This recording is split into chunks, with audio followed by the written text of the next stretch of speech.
Wow. What is going on, folks? Hope you're all doing well. Welcome back to more esports talk. As per usual, what's going to be ongoing for the next many months out there and has already resulted in several suspensions thanks to Richard Lewis and Dexerto, as well as Dust2. If you guys do not know all of the contributors over there, it was actually Naughty, Joe Cardali, we got Jeff from Liquipedia, as well as Dust2. So many contributors to these investigations, which will be ongoing. Make sure throughout the entire process, go check out Dexerto, go check out Dust2, because of the time they've all spent on these investigations, which are now finally resulting, at least in some, you should say, suspensions out there brought to us by ESEA. The larger part of this match fixing scandal is still unraveling, but the first pro players out there have now been exposed via audio recording with admission to match fixing. This is going to get nuts, guys. As players Retchy, 4Pack, alongside Carson and others implemented by this audio recording, confirmed to be them and verified by several other players as well, and to be fixing one of their last matches for ESEA Mountain Dew League in Counter-Strike Season 35. Also, when we say by on radar, it is meant that an opposing team player would stream their radar via Discord so the throwing team could make deliberate misreads and make their throw look more legit. As the audio recording contained the following. First, led off by Retchy, as he said, "No, it would be suspicious if you played incognito the full game, but if you joined at half, it would look real, or not even at half, in the middle of the game while it's going, you just join and say, my internet's back, we get Shrek out of the server, and it looks normal." To which 4Pack first goes, "I'm not doing it, bro." Retchy says, "As long as Shrek plays like 4 or 5 rounds, it's gonna look good." 4Pack says, "And the fact that you didn't even say anything about the Russian-Canadians game prior, that's even more effed." But Retchy says, "What?" 4Pack goes, "What do you mean, what? You didn't say anything about it." Retchy says, "What do you mean?" 4Pack says, "Okay, now you're just acting dumb." To which Retchy goes, "No, I'm serious. What are you talking about?" And 4Pack explains at length, "What do you mean? I was just talking yesterday about winning a match so we can play Mythic in playoffs. You didn't say anything. Now today you just come into the team speak and you're like, yeah, we're just going to lose the game. Like what? Psh, what do you mean?" Retchy says, "We've been planning to lose this game for the last 5 days. It makes the most sense out of every game in MDL. They need this win. We don't need the win. And with their IGL on radar," like we said before what on radar means, "and you off the server, it looks guaranteed real." To which Carson finally jumps in and says, "I don't know if Vec, a member of the opposing team, will agree to radar or to stream his radar via Discord."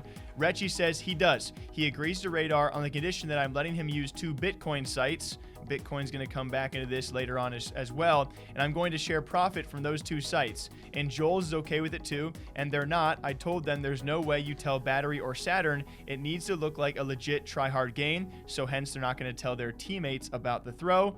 4Pack then finally goes, "All right, whatever, but I'm not setting up the incognito game. I told you," and the discussion continues from there. And that almost goes to show you, well, there's a lot to take from that, but the fact that 4Pack was at first saying, "No, I'm not going to do it," and then within what could have been seconds in this conversation, he's like, "Fine, but I'm not going to go to the full extent." It's just, that is how easy it is, especially in the lower leagues of some esports out there, of course this one being CSGO, how it is to sway someone's opinion to maybe make a bit of extra money.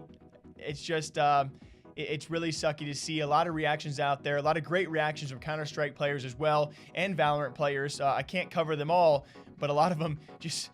it just sucks to see, right? And I guess I should lead off, like we mentioned before, ESEA, just the morning me recording this, has now announced the official suspension of everyone mentioned in these first couple of articles by Dexerto as well as Dust2. That's how effective it was. Of course, playoffs are also underway, so they got to respond fast. But good on ESEA, props to them for some fast action, and it won't be the last action they probably have to take. As they said, as a part of the ongoing ESIC official investigation, we are suspending the players from Team Rebirth, and continuing on in a later up tweet, they say the suspension affects the following players, including Retchy, including 4Pack, Carson, Vec, and Jules, all who were named in the audio recording. And this is where a lot of big figures out there get involved. Summit1g giving a response. I think he might have given one on stream as well, but his one on Twitter had a bit of a comedic flair to it, especially now during these times.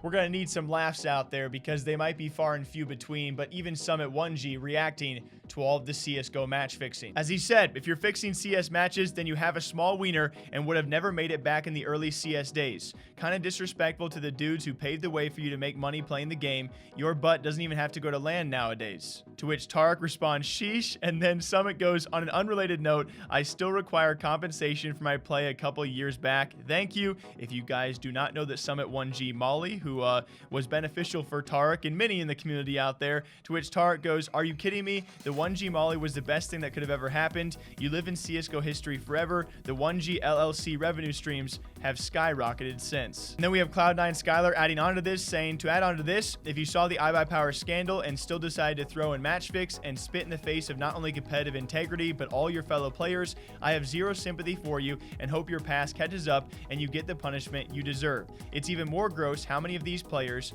thought they could do this for however long and then just switch games and get away scot-free. In my opinion, at least, they don't deserve to be part of any scene of any competitive capacity. Maybe streaming and content, but certainly not esports. Because I feel like people are going to come and asking about iBuyPower and why they should still get to play, etc. If you look at all the context, you really can't compare what iBuyPower did when esports was in its infancy to players match fixing now, especially because the iBuyPower ban set the precedent." To which Freakazoid even had comments about the IBP situation, saying, "Man, it's crazy to think people didn't learn anything from the iBuyPower situation. Throw away your career for what? Money that's going to disappear? Crap, man." So yeah, it is certainly a lot to take in. Make sure to go show some love to the writers out there, all of the contributors to the ongoing investigations, which are going to be very serious and very strenuous, and we'll see what comes out slowly in the next couple of weeks, and the larger portion hopefully in the near future as well. What do you guys think so far when it comes time for the investigation unraveled? They are 100% success rate at suspensions being dealt as the investigations do continue. What do you guys think? Holy muffins. Get a cup of coffee in you. I'll catch you guys back here sometime soon. Until then, take care.